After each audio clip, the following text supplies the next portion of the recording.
கிறிஸ்துவுக்குள் மிகவும் அன்பான தேவஜனமே, ஆண்டவராகிய இயேசு கிறிஸ்துவின் இன்ப இனிய நாமத்தில் உங்கள் ஒவ்வொருவரையும் இயேசுவே என்னோடு பேசுமே என்கிற இந்த தின தியான நிகழ்ச்சிக்கு வாழ்த்தி வரவேற்பதில் என் ஆண்டவருக்குள் நான் மிகவும் சந்தோஷமா இருக்கிறேன். சந்தோஷமா இருந்து ஆண்டுடைய வசனத்தை கவனியுங்கள். ஆண்டவர் உங்களை ஆஸ்வதிப்பாராக. அப்போஸ்தலர் நடவடிக்கைகள் 3:19-20 ஆனபடியினாலே கர்த்தருடைய சன்னிதானத்தில் இருந்து இளைப்பாறுதலின் காலங்கள் வரும்படிக்கும் முன்னே குறிக்கப்பட்ட இயேசு கிறிஸ்துவை அவர் உங்களிடத்தில் அனுப்பும்படிக்கும் உங்கள் பாவங்கள் நிவர்த்தி செய்யும் பொருட்டு நீங்கள் மனம் திரும்பி குணப்படுங்கள். ஹல்லேலூயா. பாருங்கள், இளைப்பாறுதலின் காலங்களை ஆண்டவர் உங்கள் வாழ்விலே கட்டளையிடுகிறார். Hallelujah. Times of refreshing. Hallelujah. ஆமா, களைச்சு போயிருக்கிற உங்களுக்கு ஆண்டவர் இளைப்பாறுதலின் காலங்களை கட்டளையிட போகிறார். ஹல்லேலூயா. பாருங்கள், 1 சாமுவேல் 1:15 பின்பகுதி, நான் கர்த்தருடைய சந்நிதியில் என் இருதயத்தை ஊற்றிவிட்டேன். இது சாமுவேலின் தாய் அன்னாள் கூறுகிறார்கள். அவங்க சொல்றாங்க, கர்த்தருடைய சமூகத்தில் என் இருதயத்தை ஊற்றிவிட்டேன். 1 சாமுவேல் 1:18 பின்பகுதி சொல்லுகிறது, அப்புறம் அவள் துக்க முகமாய் இருக்கவில்லை. ஹல்லேலூயா. கர்த்தருடைய சன்னிதானத்துல பிரசன்ஸ்ல என் ஹார்ட்டை ஊத்திட்டேன். பெண்ணினாள் என்கிற என்னுடைய கணவனுடைய இன்னொரு மனைவி என்ன செய்யறா, என்ன துக்கப்படுத்திட்டே இருக்கிறா அப்படின்னு சொல்றாங்க அந்த அம்மா, அண்ணாள் அம்மா. என்னை எப்பொழுதும் அவள் துக்கப்படுத்தி கொண்டே இருக்கிறாள். எனக்கு வேதனையா இருக்குது. அவன் முகத்தையே பார்த்துட்டு இருந்தேன், எனக்கு வேதனை இருந்தது. இப்பொழுது நான் மனம் திரும்புகிறேன். மனம் திரும்புதல் என்பது முதலாவது பாவத்திலிருந்து மனம் திரும்புதலை குறிக்கும்.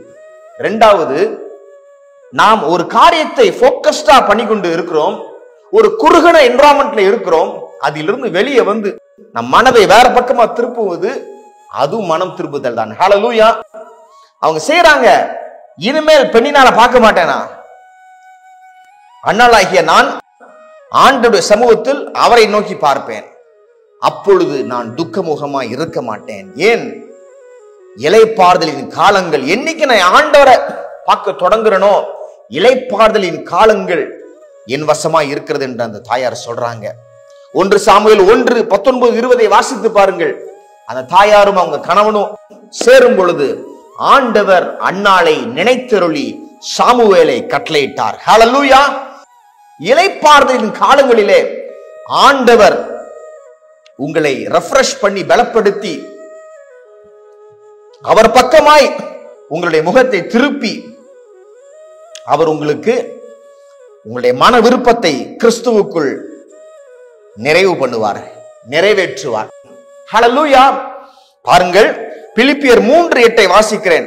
அது மாத்திரமல்ல, என் கர்த்தராகிய இயேசு கிறிஸ்துவை அறிகிற அறிவின் மேன்மைக்காக எல்லாவற்றையும் நஷ்டம் என்று எண்ணிக்கொண்டிருக்கிறேன். பவுல் சொல்றாரு, முன்னாடி என் மனசு ஃபுல்லா கமாலியல்கிட்ட படிக்கிறது, அறிவுபூர்வமான காரியங்களை யோசித்து கொண்டே இருப்பேன். ஆனா என்னைக்கு ஆண்டவராகிய இயேசு கிறிஸ்துவை அறிந்து கொண்டேனோ, நான் முன்னாடி அறிவுபூர்வமா நினைச்சது, இந்த டிகிரி எல்லாம் இருந்தா எனக்கு நல்லா இருக்கும், கமாலியலோட ஸ்டூடெண்ட் சொல்றதுல பெருமைப்பட்டது, எல்லாவற்றையும் நான் நஷ்டம் என்று எண்ணுகிறேன், எல்லாவற்றையும் குப்பையாக எண்ணுகிறேன். உங்க சர்டிபிகேட் எங்க இருக்கு பவுல் அப்படின்னு கேட்டா, அது குப்பையில இருக்கும். ஏன் பவுல், உங்களுக்கு எதிர்காலம் இல்லையா? அந்த சர்டிபிகேட் தான் யூஸ் ஆகுமே. ஆண்டவராகிய இயேசு கிறிஸ்து நிமித்தமாக அவைகளை குப்பையாக எண்ணுகிறேன்னு சொல்லுவார் அவர். ஹல்லேலூயா. பாருங்கள், சர்டிபிகேட் எங்க இருக்குன்னு கூட அவருக்கு தெரியாதா இருக்கும். ஒரு உதாரணத்துக்கு உங்களுக்கு புரியணும்னு சொல்றேன். அப்போ அவ்வளவு தூரம் எல்லாத்தையும் குப்பையாக எண்ணி விட்டார் அவர். மனம் திரும்பி விட்டார், மனசு திரும்பிருச்சு. எதை பக்கமா திரும்பிருச்சு? ஆண்டவராகிய இயேசு கிறிஸ்துவை அறிகிற அறிவின் மேன்மை. ஃபுல்லா இயேசு கிறிஸ்து மைண்ட் ஃபுல்லா அவருக்கு அப்படியே ஃபிளட் ஆயிருச்சு. அவருக்கு ஆண்டவருக்கு பைத்தியமா அலையறாரு, இயேசு கிறிஸ்துவுக்கு பைத்தியக்காரன் பவுல்னு சொல்லிட்டு அலையறாரு. ஹல்லேலூயா.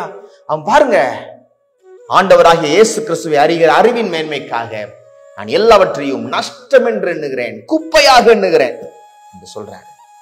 ஹல்லேலூயா. அண்ணாள் ஆண்டவர் பக்கமாக அவர் சமூகத்தில் போய் தன் இருதயத்தை ஊற்றினது போல, பவுல் முன்னாடி அவருடைய காரியங்கள்லாம் மறந்து இப்போ இயேசு கிறிஸ்துவை அறியணும்ட்டு ஃபுல்லா அதுல போக்கஸ் பண்ணது போல, நீங்க காலை நேரத்துல உங்க மனசை நீங்க ஆண்டவர் மாத்திரம்னு சொல்லி பிரயாசப்படுங்க. ஆண்டவர் இளைப்பாறுதலின் காலங்களை உங்களுக்கு கட்டளையிடுவார். நாம் ஜெபிப்போம் வாருங்கள். ஆண்டவரே, இந்த ஜனங்களுக்கு அவங்க மனசுல உம்முடைய தொடுதல் உண்டாகட்டும். அது நிமித்தமாக இளைப்பாறுதலின் காலங்கள் வரட்டும்பா.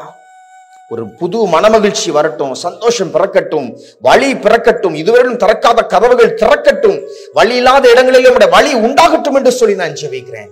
வழியை உண்டு பண்ணும் என்று சொல்லி நான் ஜெபிக்கிறேன். மகிழ்ச்சி உண்டாக்கும் என்று சொல்லி ஜெபிக்கிறேன். ஓ, கிருபை செய்து இரக்கம் செய்யும் ஐயா என்று சொல்லி நான் ஜெபிக்கிறேன். பலப்படுத்தி சகாயம் பண்ணுங்கப்பா என்று சொல்லி நான் ஜெபிக்கிறேன். நன்றி ஆண்டவரே.